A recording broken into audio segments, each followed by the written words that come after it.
The people you're about to meet are people same as you.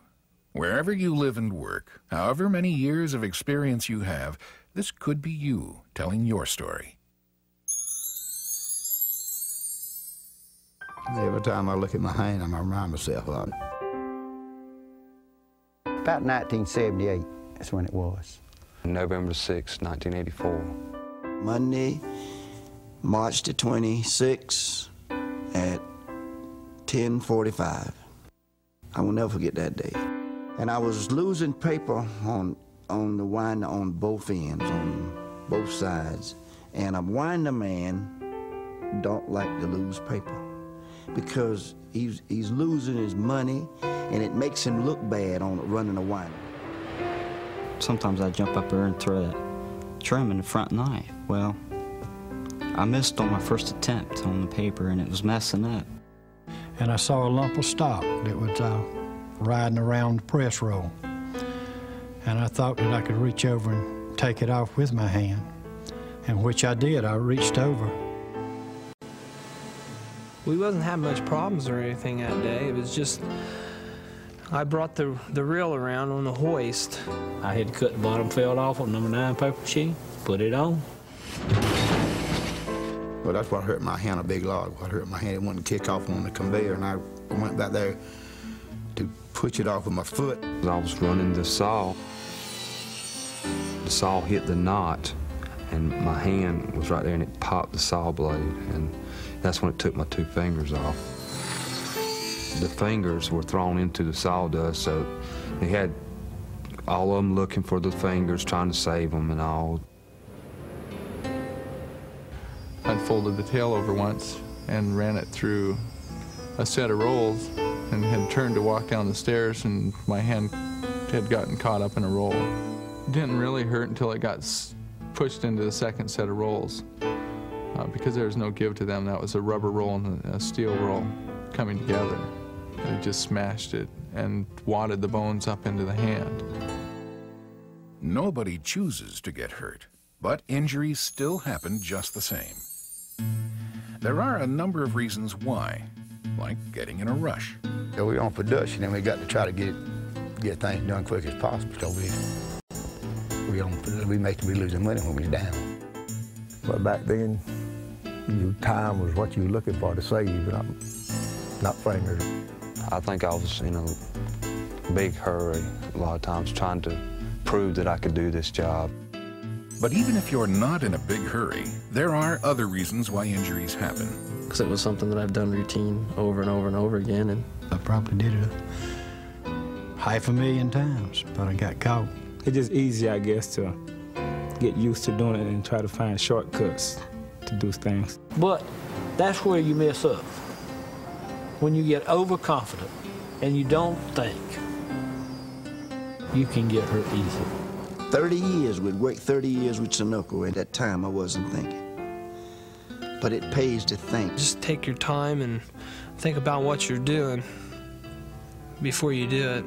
Just stop and think about what you're doing. 60 to 70% of paper mill injuries are hand injuries, and very often those injuries occur in nip points. I could have just kept my eye on my hand where it was. I just let it get too close to that nip point.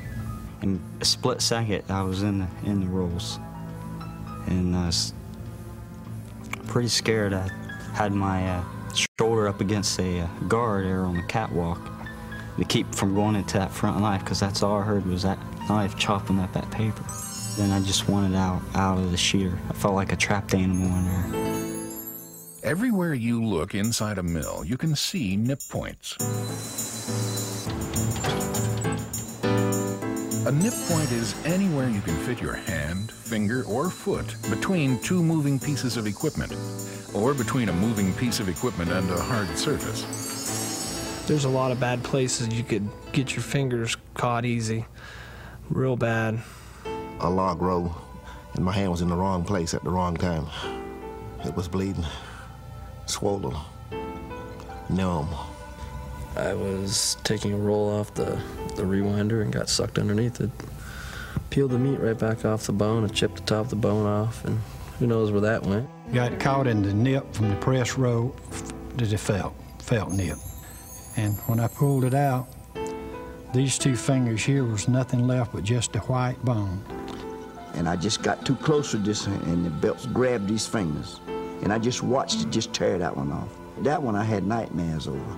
And I come out of there with my fingers like that, and blood was just like that, shooting out of my fingers. 2nd-degree burns above the elbow. Spun the end of the thumb off. You can see everything in there. Both fingers. Just busted them open. It was busted here. The thumb was cracked here. This finger was busted here. See, it's two busted places in the middle of the hand. This finger was busted here. These 2 was just crushed. It was flat. I would have never thought a piece of steel would break like that, but it did. There was 1 inch and 13/16 went through here. What I done was tore the muscle out, the webbing in here. It was a hole. It was tore all up in there. You could see all kind of things. It changed my life too. By me getting hurt now, it did. It changed my life.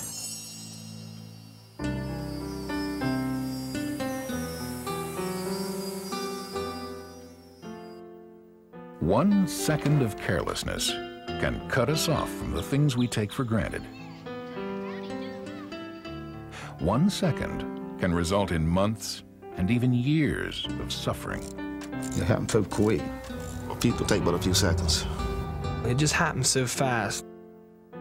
I was probably out of work a couple of months. About 10 months. I was out 67 weeks and 3 days. That's over a year. I had to work on this. Because you suffer a lot, your family suffers a lot. And I'm sure that if you was an employee anywhere, the company would suffer a certain amount because you're not there. There's 26 stitches underneath that finger now because he had the finger almost completely taken apart. This hand, he got infected. They didn't clean it in the hospital that night in the emergency room like it should have been in. And it smelled, it was just like a hog pen. And come back with some eyebrow tweezers and started picking that green stuff out. And me sitting there gritting my teeth, it was bad, Miss Bay. I went into surgery and they gave me an abdominal tuck, which meant they sewed my hand to my stomach to keep the blood circulating around the bones to keep them alive and stuff, because all the skin and meat and things had been torn off. So they sewed it into that flap that they'd cut out of my stomach and build my fingers out of that flesh. I'd gone through 6 surgeries doing that. Yeah, that therapy was terrible. Lord have mercy. Lord, she pulled and bent and pulled and bent. And, hey, Lord, I don't know how to go through that no more. I was depressed when the nurse told me I couldn't do this and couldn't do that. I run the vacuum cleaner one day. She told me I couldn't even use the vacuum cleaner. I said, well, lady, I just will die if I can't do nothing. A little bit, I'd 8 months on vacation, but I didn't want to be out like this. At one time when I was laying there doing therapy and using the vibrator and stuff like that, I said, well, if I could get that gun cabinet over there, I believe I could get out of my miseries. And it was pretty scary. I thought, well, how am I going to take care of my family? At that time, you had workman's comp. It didn't pay the bills. It doesn't today. It was a struggle. I lost a lot of money in that period of time. Probably with the hospital stays and everything, being that young and that active, it was probably the worst period of my life. I consider the hand as the keeper of the house. And when the keeper of the house is crippled, something go lacking. It don't function like it's supposed to. You can't do the things that you used to do. I really miss them 2 fingers, man, because I can't button my shirt up with it. You know, I don't work on my cars or anything anymore. Can't start a car. It was hard to drive a stick shift. Tie my shoes. Brush my teeth. Untie a rope. Tie a tie. Playing golf or throwing a ball or catching a football or something. And I had to learn how to ride all over again. It's a little difficult to just start nuts on a boat. Fishing, you know, and you got to turn your reel with this, you know, and your gun, when you're holding a gun, you know, you ain't got the grip. You like you used to have holding the gun, because this hand's got to work the trigger. You can't realize until you have one off the adjustments you have to make. And you make them all through life. You don't stop. There are no such things as accidents, just preventable injuries. Whether it's malfunctioning equipment, or getting in a routine or a rush, or just not thinking. I could have prevented it, but at the time, it was just one of those things that I have did hundreds of times. And that's how everybody else gets hurt, is a routine thing. So try to keep it not routine and change a little bit. When I get out of my car and walk inside of that clock house, I start thinking, and I don't stop until I leave there at the end of the shift. Before you do anything, you got to stop. You look at the job. Saving a roll of paper is not worth losing your fingers. I think that's the reason I got hurt. I thought I was too fast. I seen a fella get hurt. He was a lot older than I was, 10 years before I did. And I said, well, he's slow. But then I turned around and done the same thing and got hurt, But I wouldn't do it today. I'd stop the machinery, which should have been done then. All you got to do is stop it, 5 minutes. It don't hurt a thing. Don't be in a rush, and always think about what you're doing. Don't think about football game that night or girlfriend or anything like that. Just think about your job and think about what can happen on the job, because, anything can happen.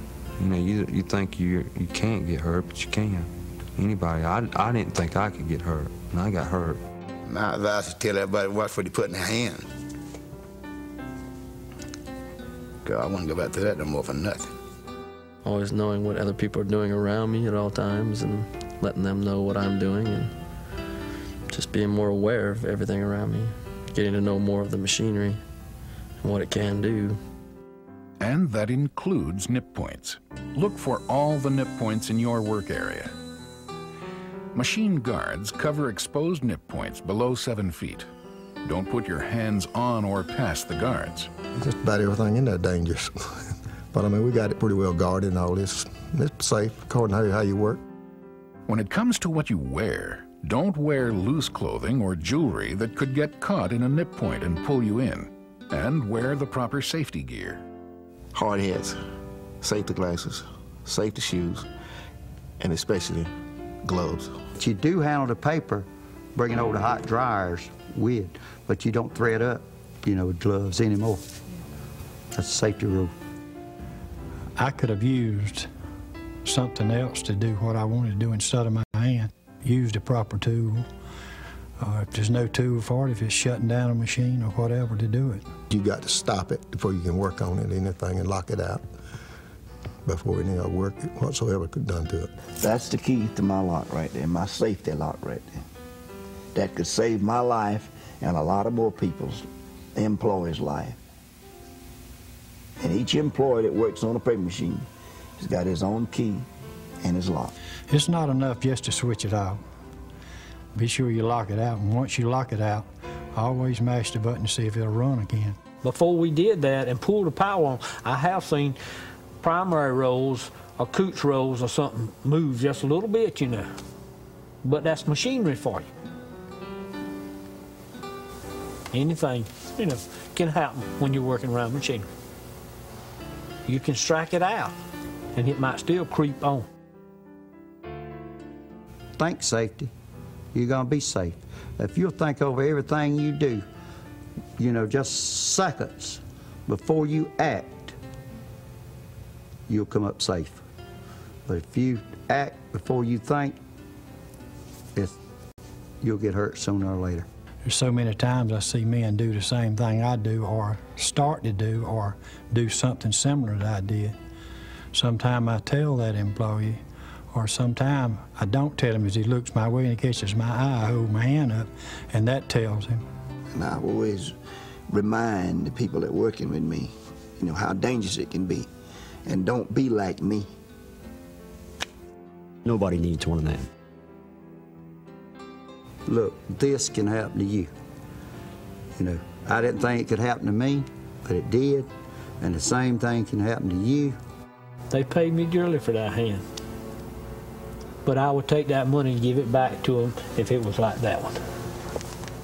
Money don't mean nothing. Not when it comes to your hand, your foot, your eyes, or anywhere else. Money don't mean nothing. It's not worth it. And every day now, every day, I don't care what I go to do, try to do, these fingers will make me think before I start to doing anything. Every time I look at my hand, I remind myself of it.